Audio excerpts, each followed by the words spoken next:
Broadcasting from Ephrata, Pennsylvania, it's the Hemp Show from Lancaster Farming. Now, here's your host, Eric Herlock.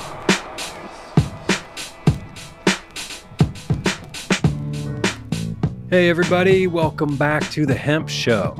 I'm here in the hemp studio. I'm surrounded by boxes of hemp products, hempcrete panels, hemp paper, hemp plastic. There's pineapple shrimp, lemon shrimp, coconut shrimp. Anyway, welcome to a very special edition of the Hemp Show. A few weeks ago, I attended the Global Fiber Hemp Summit in Raleigh, North Carolina. If you've been listening to the show lately, maybe you've heard me mention it once or twice. It was hosted by the National Industrial Hemp Council of America in conjunction with the Wilson College of Textiles at NC State. And they had a lot of excellent help from other folks too, including the USDA Foreign Ag Service, the NSF Textile Engine, Bear Fiber, I&D Hemp, Andritz, Canna Market Groups, Biophil Natural Fiber, the Global Hemp Innovation Center at OSU, Hemp Traders, Tatham UK, and Lancaster Farming. I've been to a lot of these summits now, and they're always good, but this one was extra specially good. It's like the fiber sector is starting to hit its stride now. So I thought I would commemorate this special event with a special Global Fiber Summit box set. I interviewed a ton of people in Raleigh, around 40 people altogether, very passionate, motivated, hardworking people who all have these incredible stories to tell. So it's an honor that I get to talk to these people and help them tell their stories. These are the folks who have dedicated their lives to building the hemp fiber sector, the supply chain, the value chain. So on this episode today, we're going to hear sides 1 and 2 of this 3-record box set. Coming up in this first set of interviews, we'll hear from Guy Carpenter, Maciej Kowalski, Hardy Sullivan, Brian Wilson, Shira Adler, Dan Matthews, Alejandro Diaz, Anjli Kumar, and Rick Brown. All right, here we go.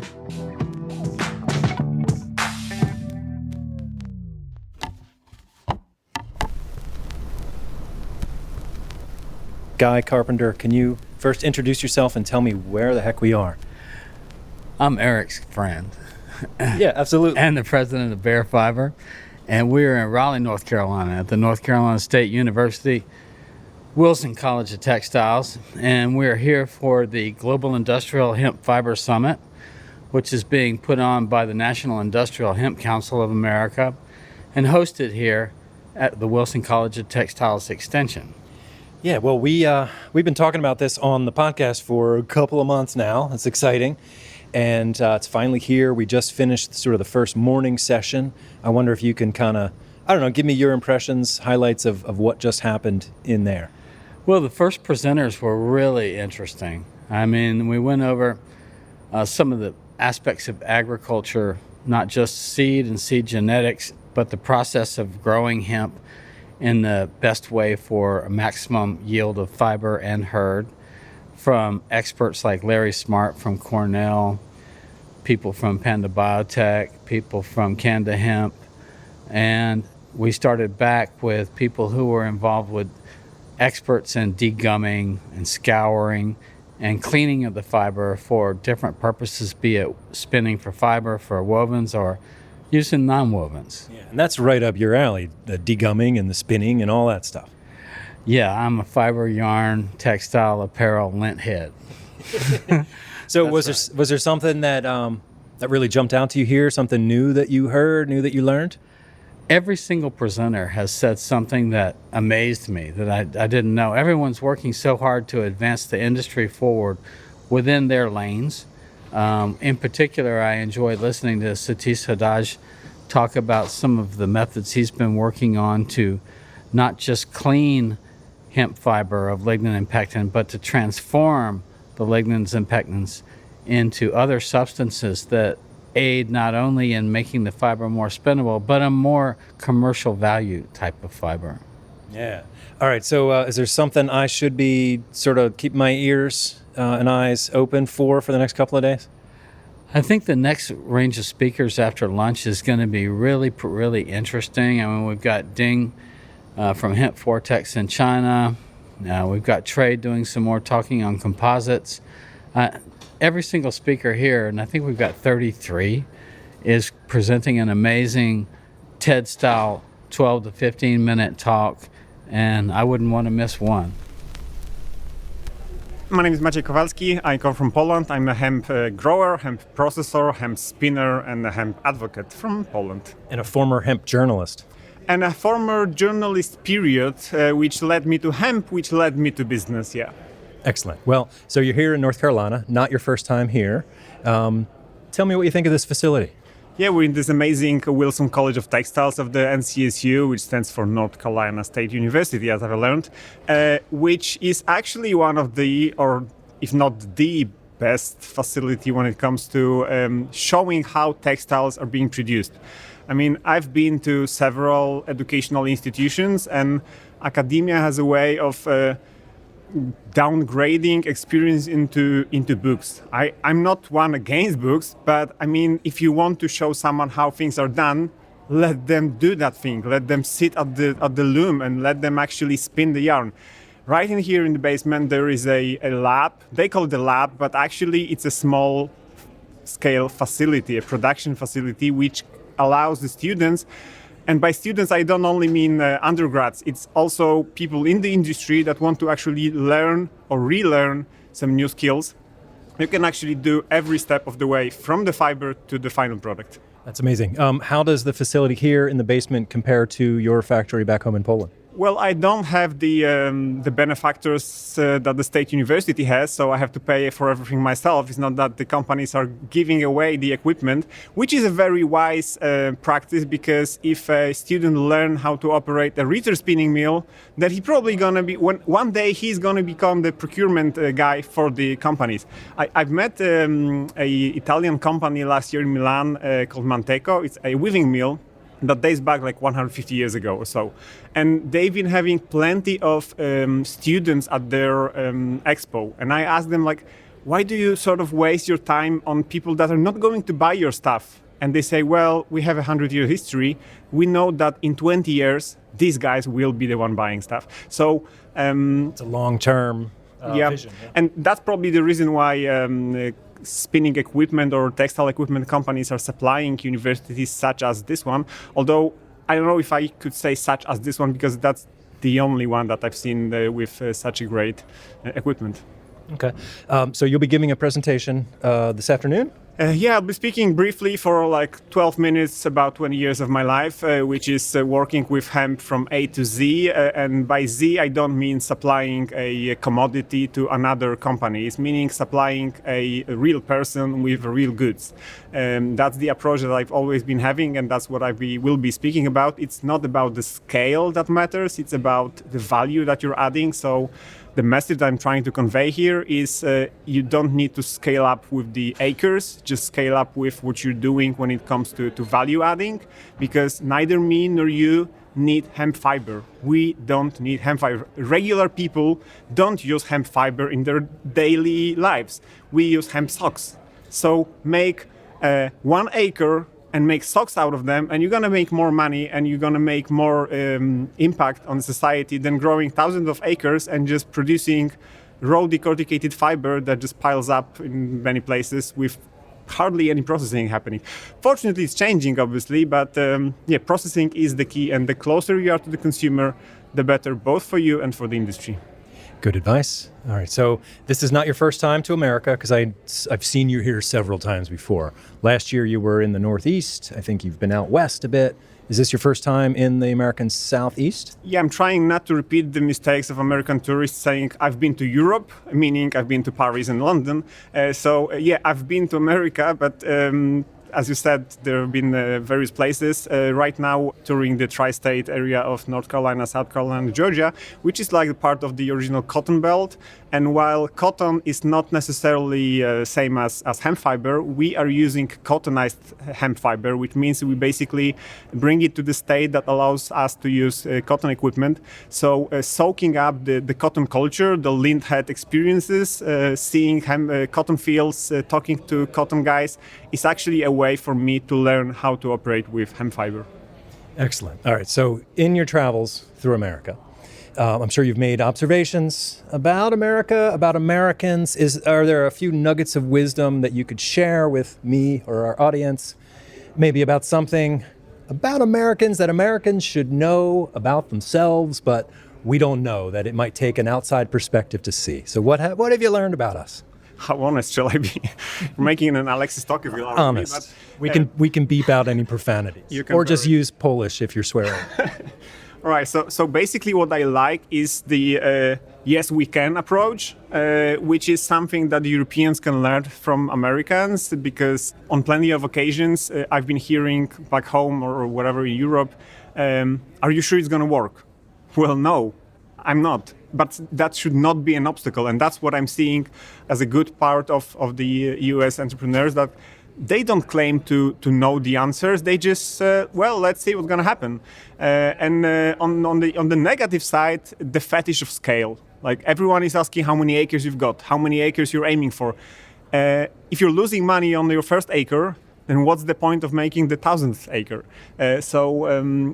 On the other hand, I do realize that it's the American economy that everyone is trying to please rather than the Polish economy. So maybe it is the way forward. At the end of the day, economies of scale are a real thing. But I think the whole, that's the regular guy from Poland speaking about the global economy. But my impression is that the specialization went too far. We shouldn't dissect the process of creating a shirt into 24 steps, because in that way the farmer is not speaking to the spinner is not speaking to the decorticator, etc. And that's not a way to make the great product. It is the best way to make the cheap product, a standardized product. But I also always make this parallel with the beer industry. Craft breweries are much less efficient than large-scale breweries, but they are simply better. Yes, they are more expensive. Yes, they might not be as consistent, like every batch might be different from the other, but when it comes to clothing, I think we're on the verge of something akin to the craft brewery revolution, and craft spinners or craft textile manufacturers are becoming a thing, and in that case, you don't really need consistency, you don't need international standards, you just need something unique. My name's Hardy Sullivan. I work for THIES. It's a German producer of dyeing machines, which are also capable of doing degumming, fiber dyeing, yarn dyeing. Okay. And THIES is THIES. Yes, it's impossible to know the English language very well and pronounce that correctly. Yeah.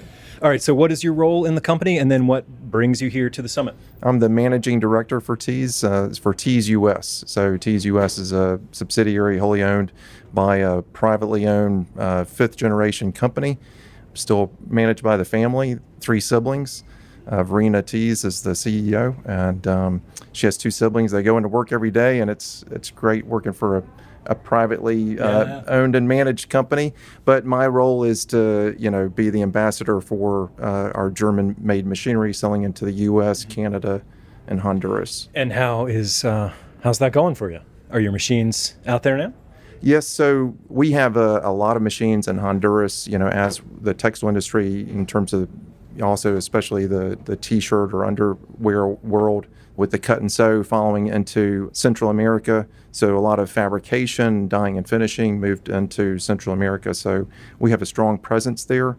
It allows us to sell spare parts as a THIES US company, but then we also have customer service and technical manager that sits here in the US that allows us to support the US base. Okay. So for the smaller number of companies that are still here in the US and Canada, we have the expertise right here that's able to support them. Great. Is hemp a new sort of direction for THIES, or have you guys been working on machinery for dyeing hemp fabric? Well, it's a 5th generation company, so THIES US has been doing fiber, yarn, fabric, textiles for 130 plus years. Hemp has been coming and going. I would say, there's banana fibers, there's all kinds of new fibers. We're fortunate enough in that, we have a lab in Germany where people come together and, we're looking at recipes. So we're really seeing what's happening globally and able to, apply best practices and using machinery that really we know exactly what's happening within the machines. It's state-of-the-art control, Hemp is one of those, but to me, there's a gap.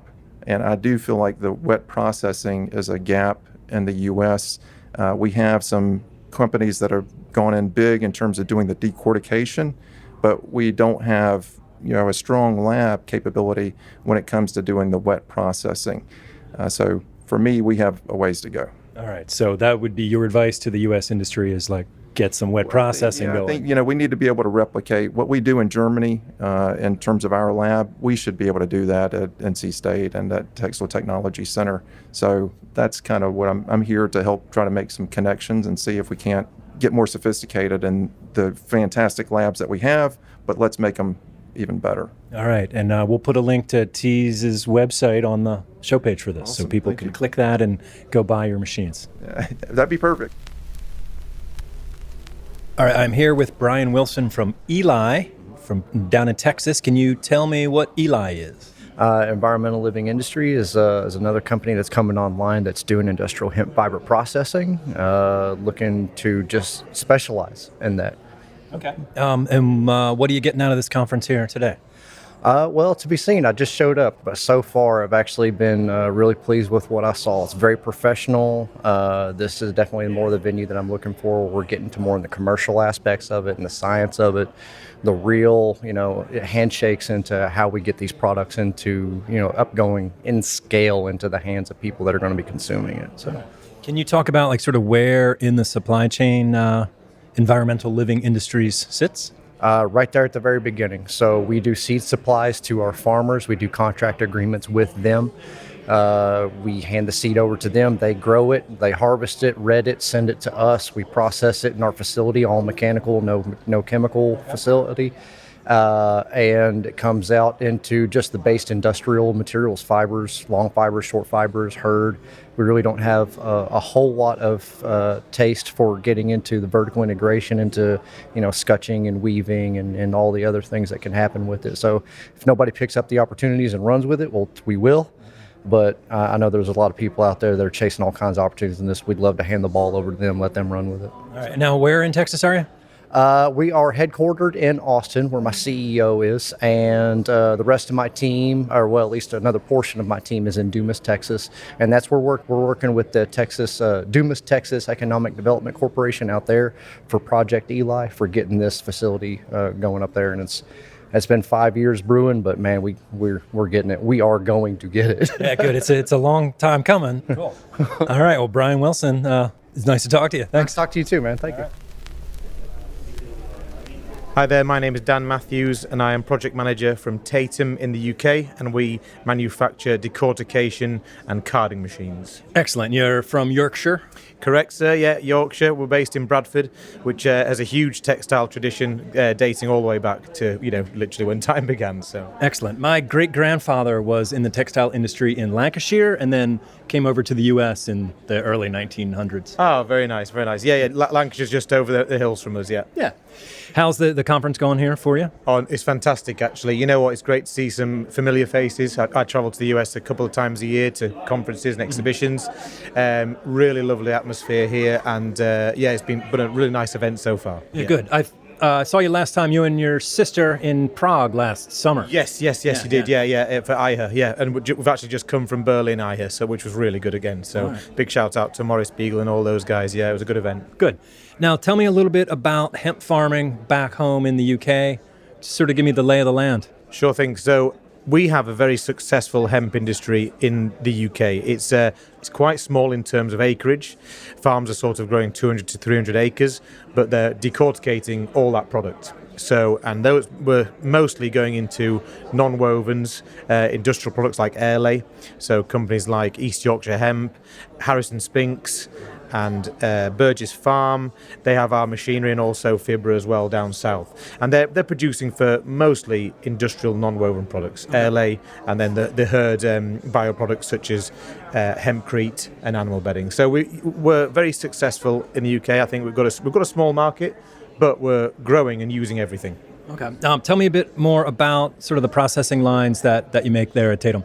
Sure thing. So we make industrial scale machinery that consists of decortication, cleaning, and a final finishing section. But what we've noticed is these are quite big capital investments, so we've scaled down a little bit to 2-ton per hour system, but it's modular.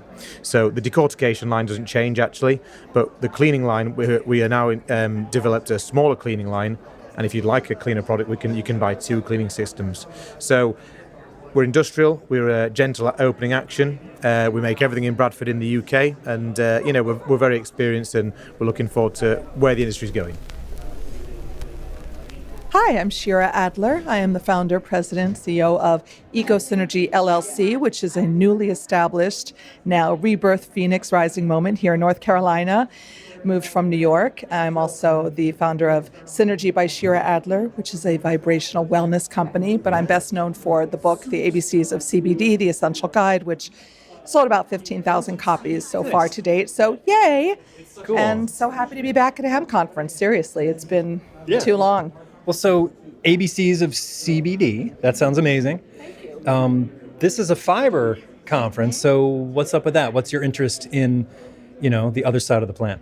So EcoSynergy LLC is the new company, and I have been awaiting the imminent landing of the funding that I raised. Did you get it? It's any day now. So I am very, very excited to be back here because it is a company that's dedicated to modern alchemy, which is I'm here to advance eco-innovations in both agritech and alchemy.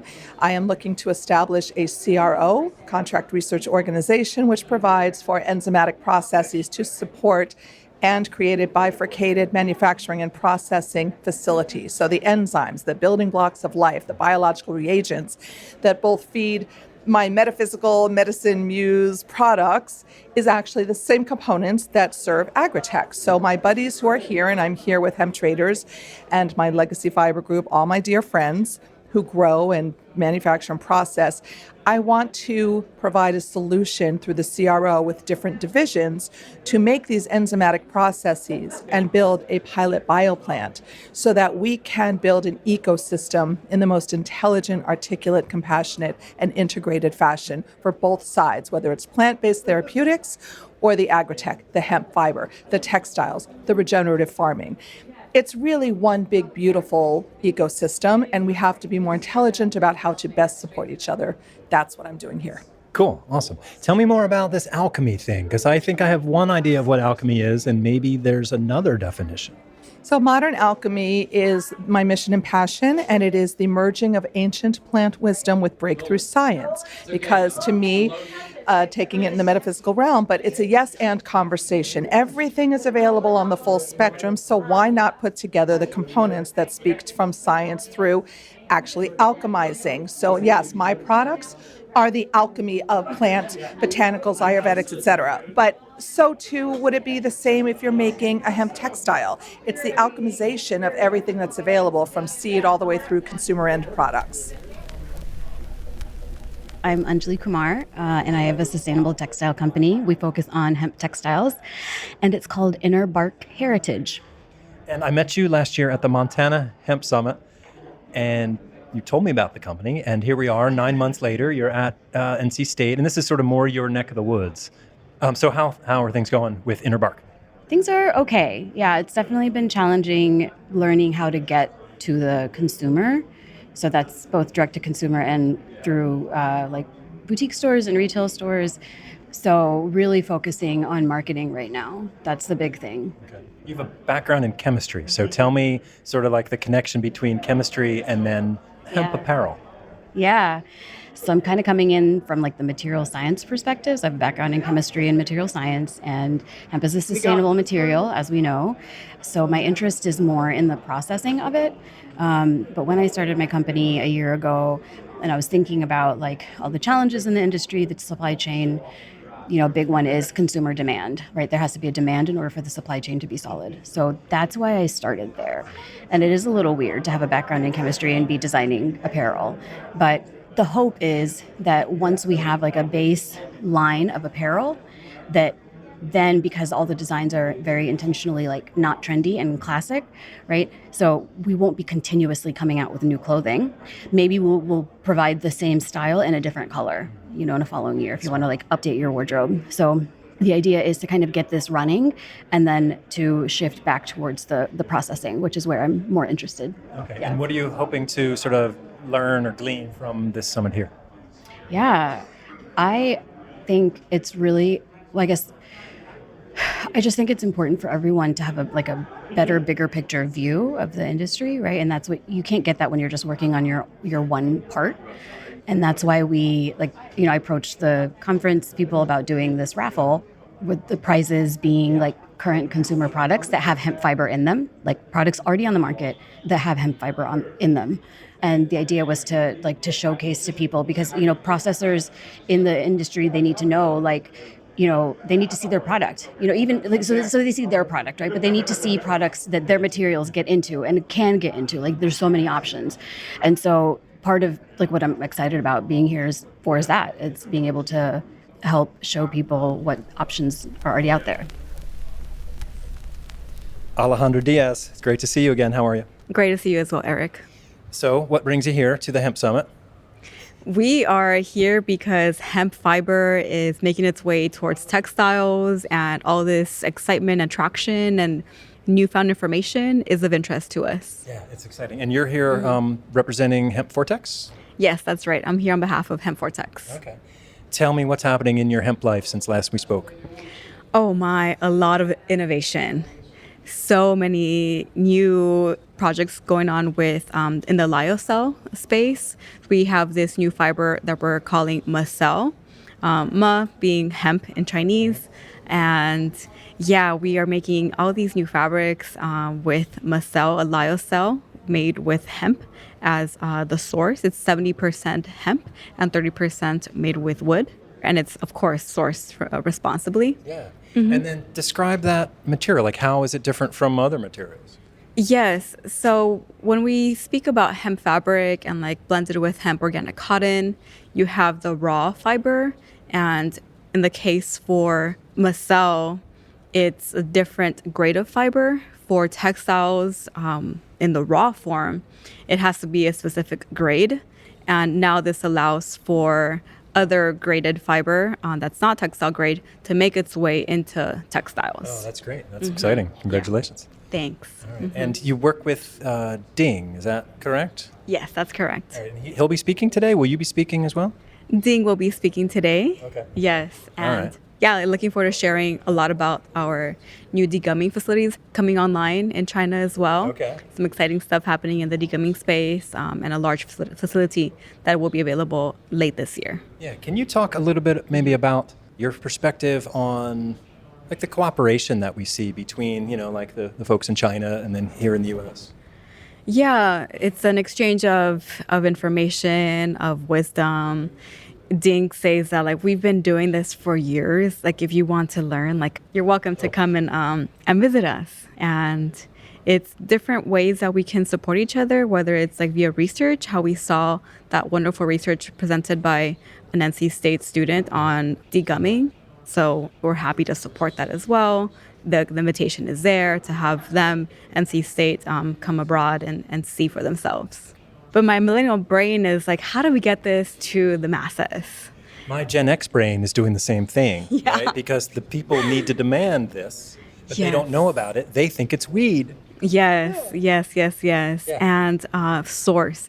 It's a theme that I've been connecting to, the source of it all, coming back to land and where does this come from and where are we headed? When you say the source, do you mean the spiritual source of everything? When I say source, you open to interpretation, and also the land and the seed, and from the start of it all, and how it comes to life and what it comes to be. Awesome. Yeah. Thank you, Alejandro. Lovely to talk to you, Eric. See ya. All the best. Rick Brown, fourth generation farmer out of Warren County, North Carolina. Yeah, and you're a hemp celebrity, I think, because of, your story is pretty well known through the Patagonia film. Can you tell me just a little bit about how you got connected with Patagonia, and then how has that coverage kind of brought opportunities to you?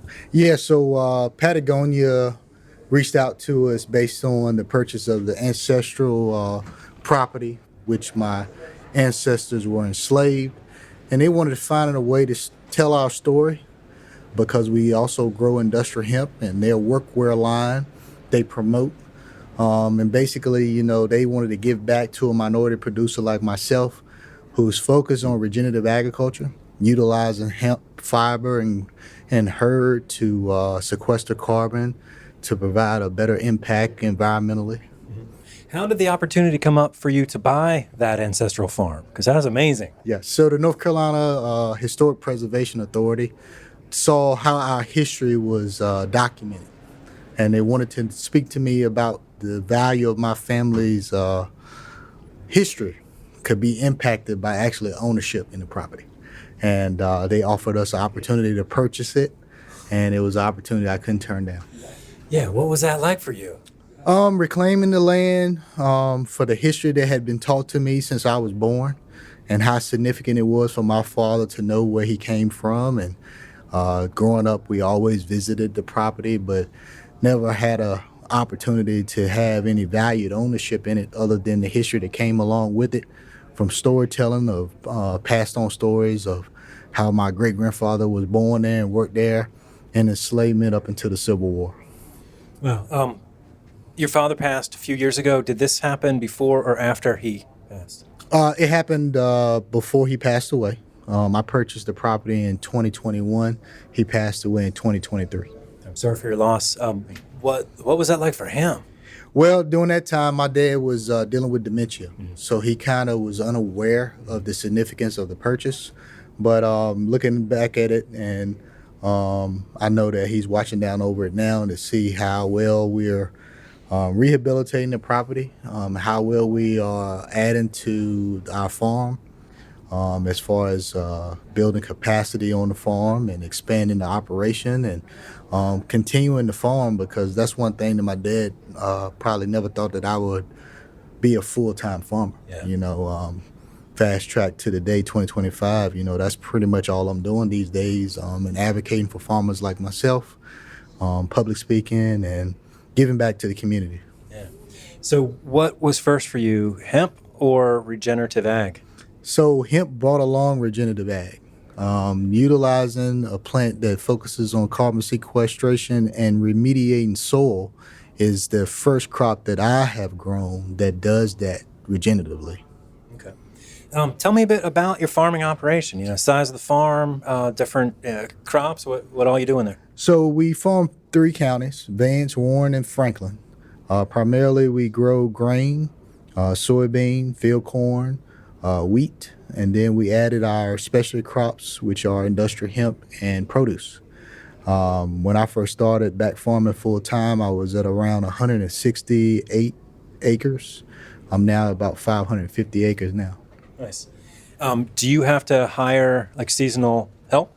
So we don't currently participate in the H-2A program or migrant worker program. We just are not at that level of an operation to provide housing for seasonal workers. That's something that we're looking to do in the future. Right now, we're just playing it safe based on the commodity markets. The pricing is very ugly right now. Farmers are dealing with a lot, and especially when it comes to unpredictable weather, and to also have to deal with low commodity pricing.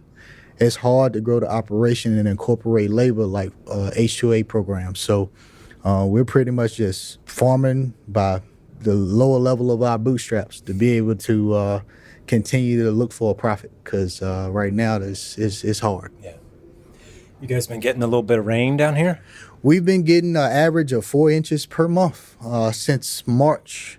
And I don't talk bad or negatively about any type of precipitation that we get. I just go with the flow. Whatever we get, we just get it. I'd rather get more rain than none at all. Amen to that. Rick Brown, it's great to talk to you. Always, and thank you for interviewing me.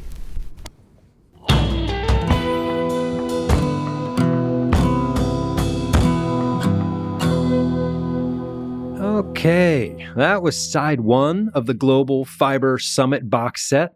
After the break, we'll hear from Larry Smart, David Suchoff, and more right after this. The Hemp Show from Lancaster Farming is made possible with support from I&D Hemp, Aminar Sean Cast Hemp, King's Agri-Seeds, the National Hemp Association, and Forever Green, distributors of the KP4 hemp cutter. My travel to Raleigh was courtesy of the National Industrial Hemp Council of America. Check them out at NIHCOA.com.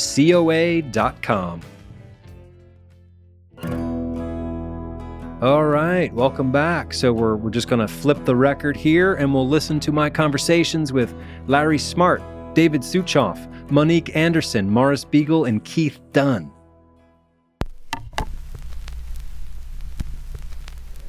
Well, Larry Smart, here we are. We're in Raleigh. How you doing?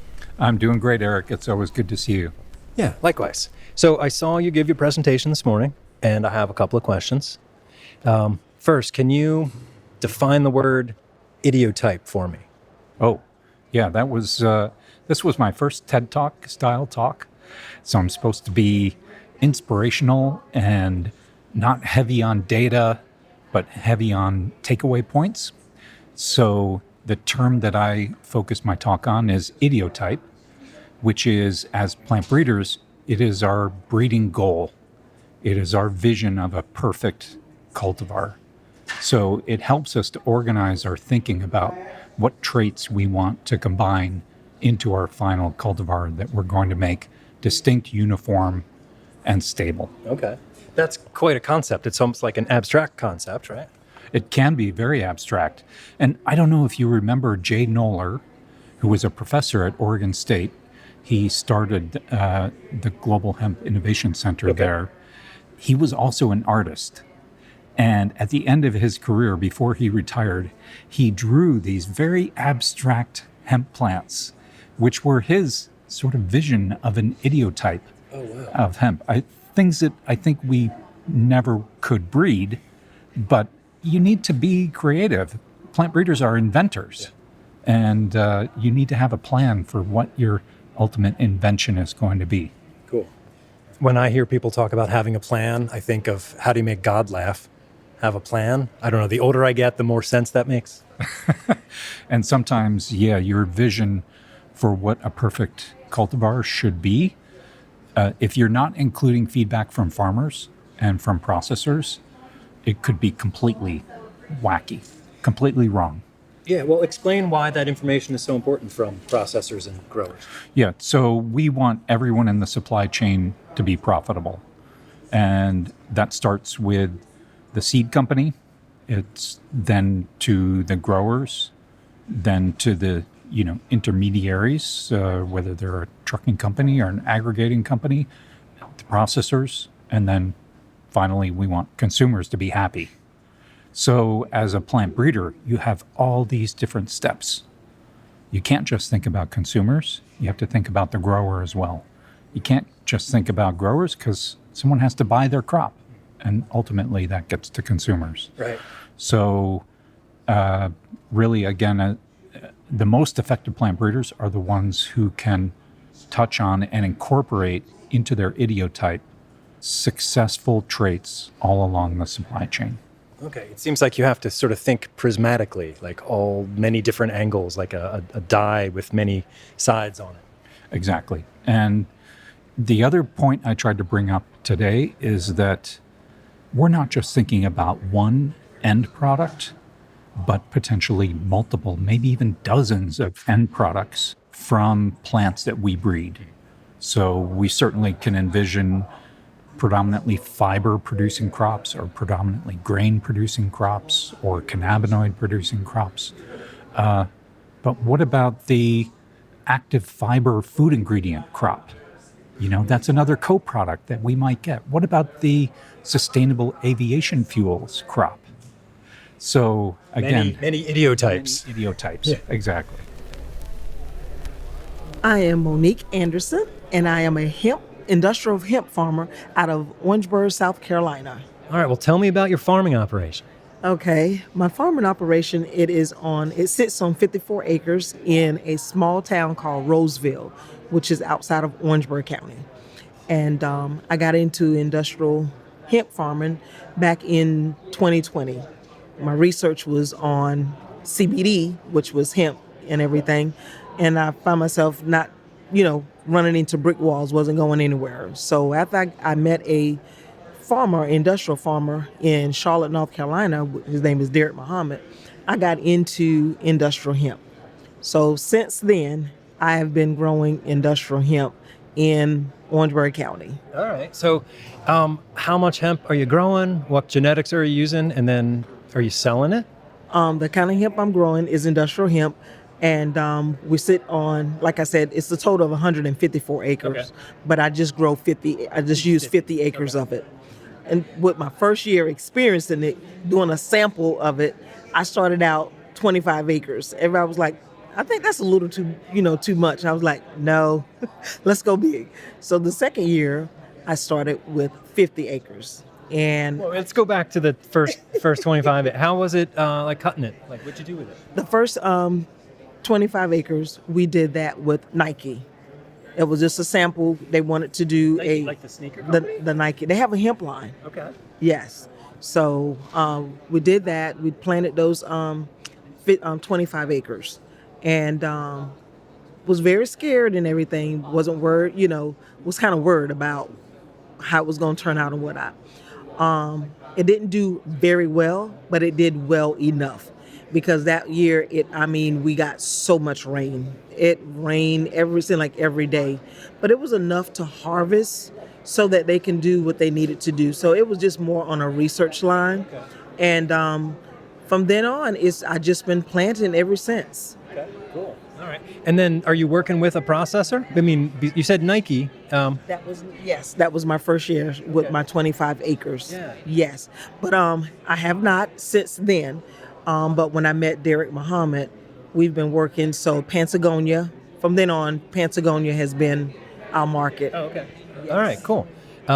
Well, thank you so much for talking to me, Monique. It's great to meet you, and I wish you the best of luck and everything. Thank you. Same here. Morris Beegle. How you doing? I'm doing good. How you doing, Eric? I'm good. Do you know that you were a news nugget on last week's show? I did not know that. Yeah, we talked about your opinion piece on Let's Talk Hemp. Oh, really? Yeah. Oh, I didn't hear that. So has it broadcast already? It has. Yeah. Oh, okay. Yeah. So how you doing? How's your conference going? My conference? Yeah, this one right here. Oh, it's a great conference. Yeah, it's not my conference, but I'm happy to be attending it because I think it's been done very well. Awesome. Thanks, Morris. Hi, I'm Keith Dunn from East Coast Hemp Supply. What is East Coast Hemp Supply and where are you located? We're located in Dunn, North Carolina, and it's a retail store. And we also have a farm, and we're working towards vertical integration. All right, well, tell me about the farm. Rather big operation? It's a 500-acre farm, and we've grown, traditional row crops. And we started growing hemp back in 2017 in North Carolina. What made you get into hemp in 2017? I saw that as a opportunity to merge all of my backgrounds. I grew up on the family farm and with the biology degree and chemistry degree. I saw this as an emerging market where I could blend all of my backgrounds into one. Now, you said it's a family farm. What did the rest of the family say when you're like, hey, I want to grow hemp this year? That was kind of like pulling teeth, we're in the Bible Belt and, farmers are stuck in their ways. It's hard to get a farmer to try something new. So it was easier said than done. But I did get my father behind me and he's been supporting the hemp growing side of the farm for 8 years now. All right. So how much are you growing? What are you growing for? Who are you selling it to? Right now, we're growing about 2 acres. It's a field variety trial, so we're growing 7 different varieties for the College of Textiles here at NC State. Oh, okay.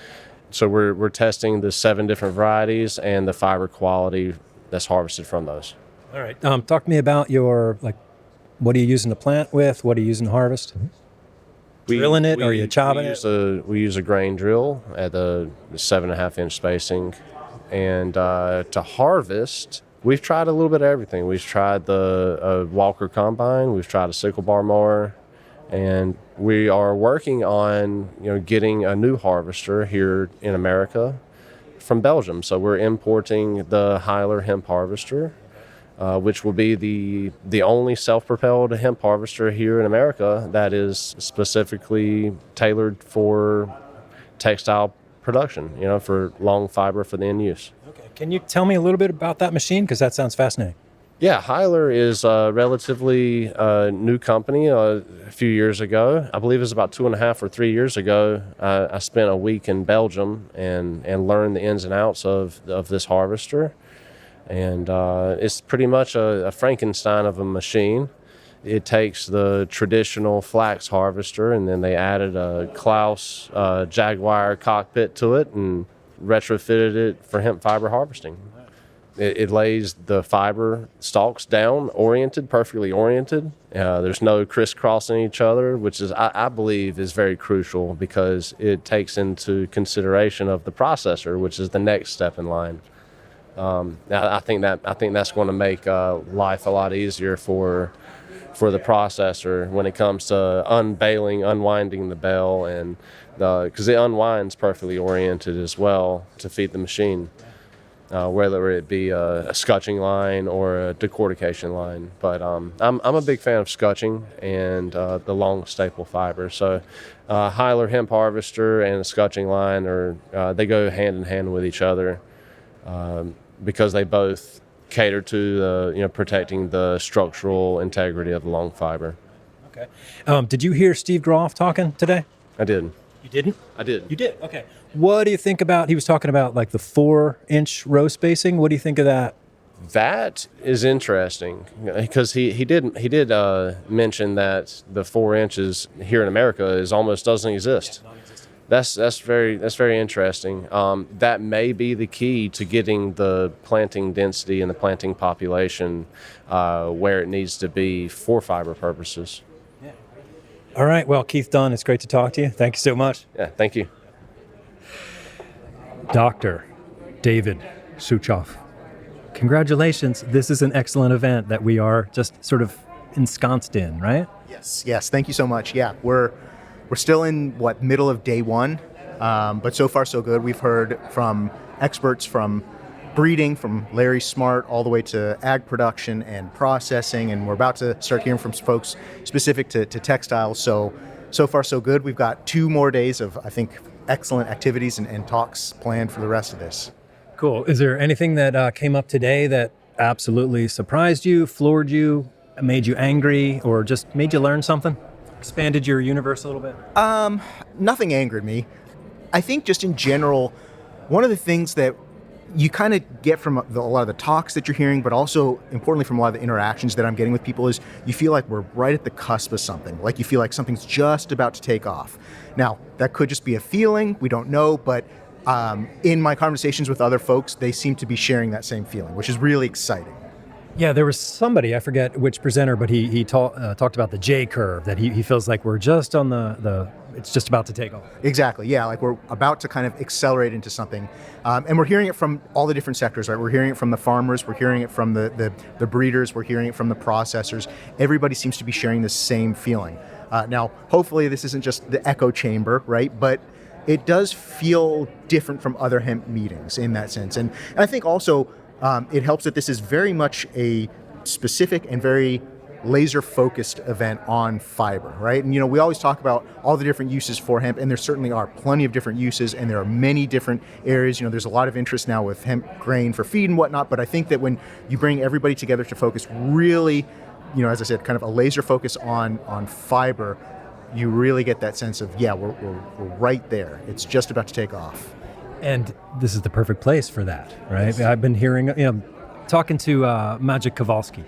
He was telling me about the facility that's in the basement here, and wow, he was blown away by that. What can you tell me about this place? Yeah. So I have to admit, I am very spoiled in that NC State's the only university in the United States that has a College of Textiles. And I'm in the College of Ag and Life Sciences, so I just come here to interact and play, so to speak. But this is really, Andre West had mentioned this, it's a world-class facility in terms of everything they do. And they do everything in textiles, starting from the spinning of yarn to dyeing, finishing, everything in between. And it's just a phenomenal facility. And what's exciting to see from my perspective, and I think you'd probably agree, is that we're seeing a lot more folks in this college getting involved in fiber hemp, and they're getting excited by fiber hemp. So we're seeing more researchers work with it.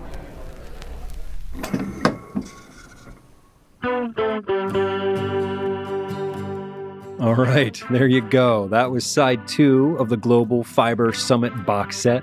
My name is Eric Herlock. I am the senior digital editor here at Lancaster Farming Newspaper, the greatest agricultural newspaper in the world. Check us out at lancasterfarming.com. And stay tuned for the next installment of this commemorative box set. On sides 3 and 4, we'll hear from David Canby, David Cook, Patrick Atagi, Satish Hadaji, and more. All right, until next time, I'll see you in the newspaper.